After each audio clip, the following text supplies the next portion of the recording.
গোপালগঞ্জে যে ঘটনা ঘটেছে পুরোপুরি প্রশাসনের ব্যর্থতা। আপনার কাছে জানতে চাই, উত্তেজনা প্রশমনে প্রশাসনের উদ্যোগে আপনি কোনো ঘাটতি দেখেন কিনা? সার্বিক পরিস্থিতিতে আইন শৃঙ্খলা রক্ষাকারী বাহিনী যে ধরনের পদক্ষেপ নিয়েছে তাতে কি এনসিপি সন্তুষ্ট? দেখেন, এখানে দুইটা ব্যাপার আছে। একটা হচ্ছে আপনার প্রোগ্রামের আগে যে ইনফরমেশনগুলো আমাদের এন্ডে দেওয়া হচ্ছিল, আমি যেটা বলেছি এটা কিন্তু এক্সট্রা কোনো প্রিভিলেজ না, মানে পয়েন্ট টু বি নোটেড আর কি, দেওয়া হচ্ছিল। সেই ধরনের তথ্য আমরা পাচ্ছিলাম আমাদের পক্ষ থেকে, ওই ক্লিয়ারেন্সটা নিয়ে আমরা সেখানে গিয়েছি। পরবর্তী সময়ে যে ঘটনাটা ইমিডিয়েটলি ঘটেছে সেই ঘটনায় তো ডেফিনেটলি আমাদের কাছে মনে হচ্ছে যে আজকে স্বরাষ্ট্র উপদেষ্টাও কিন্তু বলেছেন যে সেখানে তাদেরও আসলে মানে তাদের এন্ডেও যে ধরনের তথ্য ছিল তারা জানতো যে এখানে হয়তো মাইনর লেভেলের কোনো একটা হইতে পারে, বাট এত সিভিয়ার কিছু হবে সেটা তারাও প্রত্যাশা করে নাই। দুইটা দিক আছে। আমরা গতকালকে প্রেস ব্রিফিংয়ে আমাদের অফিসিয়ালি আমরা এটা জানিয়েছি যে আমরা তাদের ভূমিকা নিয়ে আমাদের আরও তদন্ত আমরা দাবি করেছি। তারা কেন এখানে নিরাপত্তা দিতে ব্যর্থ হয়েছে এটা আমার জন্য না, কিন্তু আমি বারবার বলছি এটা সিগনিফাইড কোনো দলের জন্য না। এখানে যদি বিএনপি যেত, এখানে যদি জামাত যেত, তাদের বিরুদ্ধেও যদি এই ধরনের কোনো পৈশাচিক কোনো সন্ত্রাসী হামলা হতো, আমাদের ভয়েসটা সেম থাকতো।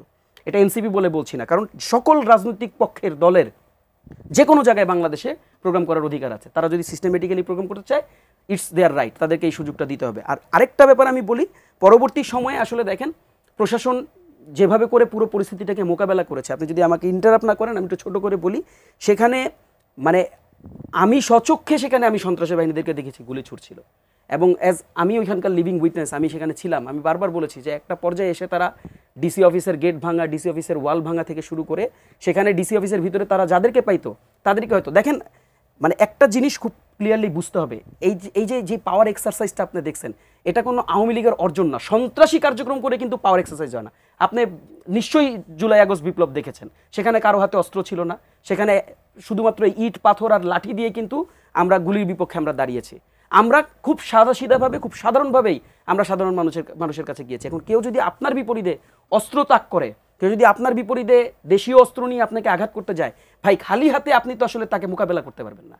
আবার তার অস্ত্রের বিপরীতে আপনি অস্ত্রও ধরতে পারবেন না। এটা আপনার পলিটিক্যাল আইডিওলজি হতে পারে না, এটা আপনার পলিটিক্যাল স্ট্র্যাটেজি হইতে পারে না। এটা হচ্ছে কমপ্লিটলি রেডিক্যাল একটা মুভ, কমপ্লিটলি এক্সট্রিমিস্ট একটা মুভ। তো এই মুভকে পলিটিক্যাল মুভ হিসাবে ডিফাইন করার সুযোগ নেই। এটা কমপ্লিটলি ভায়োলেন্স, এটা কমপ্লিটলি নন পলিটিক্যাল মুভ, এবং কমপ্লিটলি এটা এক্সট্রিমিজম। এবং আপনি দেখেন, আমি একটু বলি, এই পুরো এক্সট্রিমিজমকে আমি এর আগে আমি বলছিলাম আপনাকে যে যেভাবে করে মসজিদে মাইকিং করে আমি যদি আপনাকে একটু সরল সোজা প্রশ্ন জিজ্ঞেস করি, গোপালগঞ্জের লোক কত? সেই লোকের তুলনায় আপনি কতজন লোককে সেখানে রাজপথে দেখছেন? ইটস এ ভেরি মানে সিগনিফিকেন্ট, ভেরি মানে আপনার খুবই ছোট একটা গ্রুপ, এবং এই ছোট গ্রুপটা খুবই টার্গেটেড একটা মুভ তারা নিয়েছিল।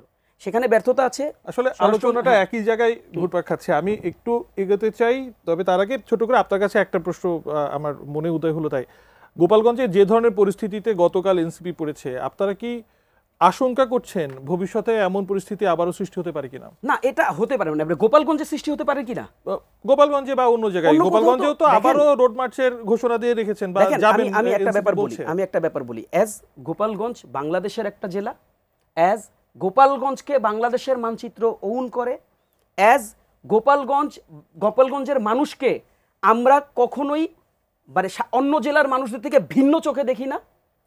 কাজেই এনসিপি গোপালগঞ্জে আবার যাবে, আজ হোক কাল হোক, একটা নির্দিষ্ট সময়ের ব্যবধানে হোক, এনসিপি আবার সেখানে যাবে।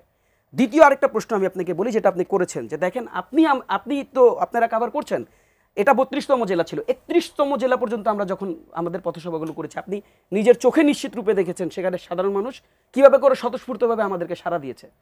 আমরা ইভেনচুয়ালি আজকে ফরিদপুরে গেছি, যেটা আওয়ামী লীগের সেকেন্ডারি ঘাঁটি হিসাবে পরিচিত, আওয়াজ দেয়ার, এবং আমরা দেখেছি, আমরা যখন রাস্তা দিয়ে হেঁটে আসছিলাম সাধারণ মানুষের বহর কেমন ছিল। আপনি রাজবাড়ি কিন্তু ইটসেলফ আপনার আওয়ামী লীগের একটা ঘাঁটি হিসাবে পরিচিত, এবং এই সবগুলো জেলাতেই আপনি একটু দেখবেন, আজকে আপনারা দেখাবেন নিশ্চয়ই সেখানে কত মানুষ এসে আমাদেরকে সাড়া দিয়েছে। কাজেই দেখেন, আমরা যেটা ফিল করি সেটা হচ্ছে গোপালগঞ্জের বড় সংখ্যক মানুষকে ভয়ভীতি দেখিয়ে তাদেরকে মানে একটা জায়গায় হচ্ছে, অর্থাৎ গোপালগঞ্জের কেসটা একেবারে এক্সেপশনাল একটা কেস। এটা একটা আপনি দেখেন, আমি একটা প্রশ্ন রেখে আমি জাস্ট শেষ করি।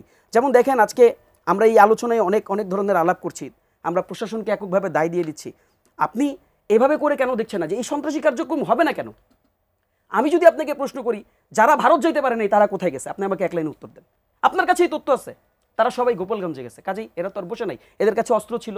আচ্ছা 5 আগস্টের আগে আপনি দেখেন না কিভাবে করে গুলি ছুড়েছে তারা, সব অস্ত্র তো আর উদ্ধার হয় নাই, এবং যাদের কাছে অস্ত্র ছিল তারা তো ডেফিনেটলি ঢাকা লিভ করে গোপালগঞ্জে গেছে, কাজেই সেখানে অস্ত্র থাকাটাও এই আপনার যদি লজিক্যালি ডট কানেক্ট করে আপনি যদি চিন্তা করেন, মানে আপনার শুধু শুধু ধারণা করার দরকার নাই, লজিক্যালি চিন্তা করলে সেখানে সার্বিকভাবে প্রশাসন বড় রকমের একটা ব্যর্থতার দেখেন পরিচয় না, দিয়েছে। আমি এভাবে করে বলতে চাই না প্রশাসনের ইনফরমেশনে ব্যর্থতা ছিল, বাট প্রশাসন যেভাবে করে রেস্কিউ করেছে এটা কি আসলে আমরা আমাদের কাছে মনে হচ্ছে যে দেখেন আমরা তো মানে একটা জিনিস আমরা মানে চোখে দেখেছি, আমরা তো উঠে বসে ধূপ করে তার মানে জায়গাটাকে অস্বীকার করতে পারি না, সেই জায়গাটা আমরা অস্বীকার করছি না। তারা যথেষ্ট মানে সহযোগিতা করেই, স্পেশালি আপনি আর্মি বলি বা অন্যান্য যতগুলো প্রশাসনিক কর্মকর্তারা তাকে সেখানে ছিলেন, তারা যথেষ্ট সহযোগী ছিলেন এবং তারা খুবই প্রফেশনালি এটাকে হ্যান্ডেল করে তারা আমাদেরকে সেখান থেকে নিয়ে এসেছেন।